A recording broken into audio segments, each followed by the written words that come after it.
Let's go to the details related to aggregations using group by in Spark. Here are the APIs which we typically use to group the data using a key. As part of this topic, we will primarily focus on group by. We'll be covering rollup and cube as part of the subsequent topics in this section or module. Once we group the data either by using group by or rollup or cube, we typically invoke one or more of these functions to actually take care of aggregations based on a key. We can either directly invoke them or we can invoke them via AG. Invoking these functions via AG gives us a little bit of more flexibility. We should be able to invoke multiple functions as part of one AG invocation, and also for each and every function call we can provide aliases also. Providing aliases is not possible if we invoke these functions directly. We'll get into the examples so that you understand what I'm talking about here. Let's create this Spark session object here. Spark is of type Spark session. Using that, we can actually read the data from this location into a data frame. In this case, the data frame name is nothing but air traffic. We should be able to print the schema by using print schema like this. If you wanted to get total number of records in this air traffic, you can say air traffic dot count.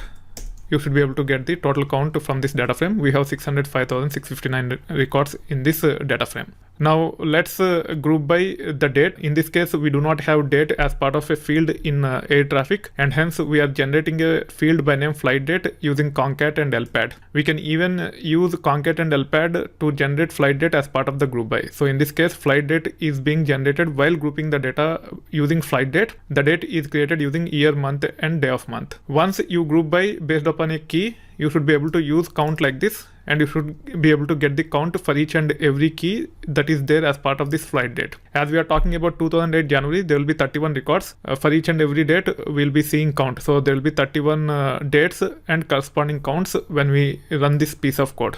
Let's import concat and lpad here, and then let's run this to get the count for each and every day. You should be seeing 20 records here. If you want to get all 31 records, you can actually pass 31 here. You should be able to see all the 31 records here.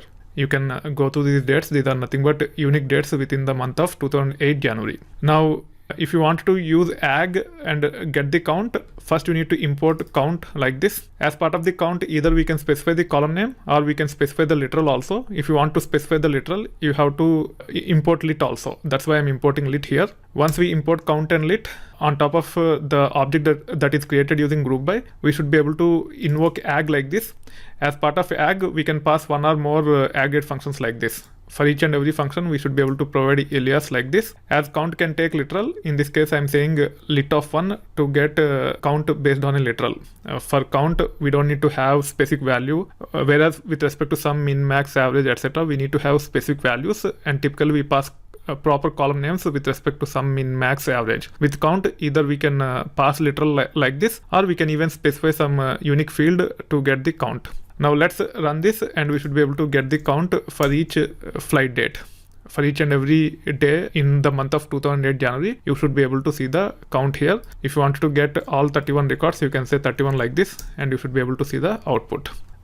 These are the counts for each and every day for the month of 2008 January. If you wanted to provide alias like this, when you directly invoke count after group by, there is no way you can provide alias. If you try to provide alias here, it will actually define the alias for the data frame, not for the derived field. Without invoking alias, you will not be able to rename this field. That is one side effect of invoking these functions directly. More than side effect, it is a limitation. On top of it, you cannot invoke multiple functions. You can only invoke one function like this. With AG, you can address both.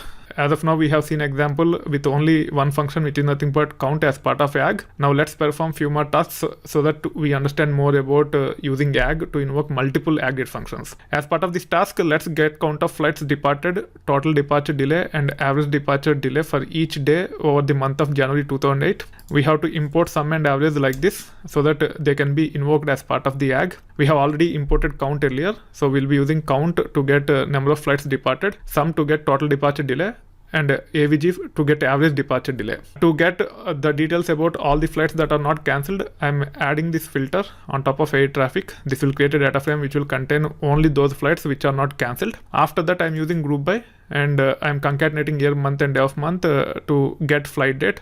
I'm providing alias as well. So using group by, we are actually grouping by derived field called as flight date. Then I'm invoking AG. As part of AG, I am saying count of lit of 1, and I'm providing alias as flight count, sum of departure delay, and I'm providing alias as total departure delay, AVG of departure delay, and I'm providing alias as the average departure delay. Now you should be able to run this, and you can actually get the 31 records by passing 31 like this. For each and every day, we'll be getting total number of flights departed, total departure delay, and also average departure delay. Let's wait until this is run, then we'll actually take it further. When it comes to average, it is nothing but sum divided by count. Typically, we see decimals. Without round, we'll be seeing as many decimals as it generates. To make sure that we see only predefined number of decimals, we can use round function on top of average. So in case if you wanted to get the average only up to 2 decimals, you should be able to use round like this. On top of average, we should be able to use round. The second argument for round is nothing but number of decimals we want to see. Now if we run this, we'll be seeing only 2 decimals with respect to average. Let's run this and let's see the output here. You can see the output here.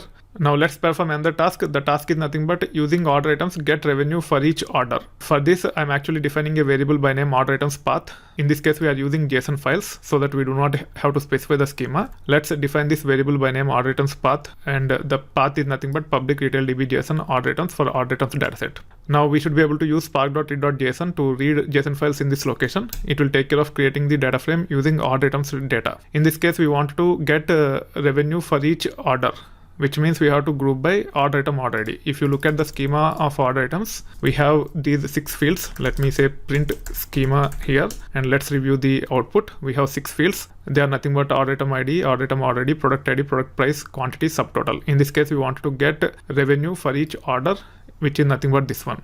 So we can say order items dot group by order item order ID like this, then sum of order item subtotal, then show. As we are not using ag here, we will not be able to invoke multiple aggregate functions, and also will not be able to specify aliases for this. Now let's run this and we should be able to see the sum.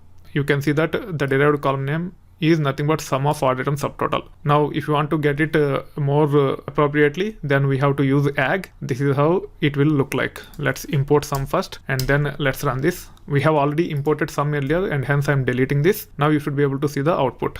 When you look at the output, again there are more than 2 decimals for some of the records with respect to revenue per order, which is nothing but the alias for sum of order item subtotal. To round this off to 2 decimals, we should be able to use the round function.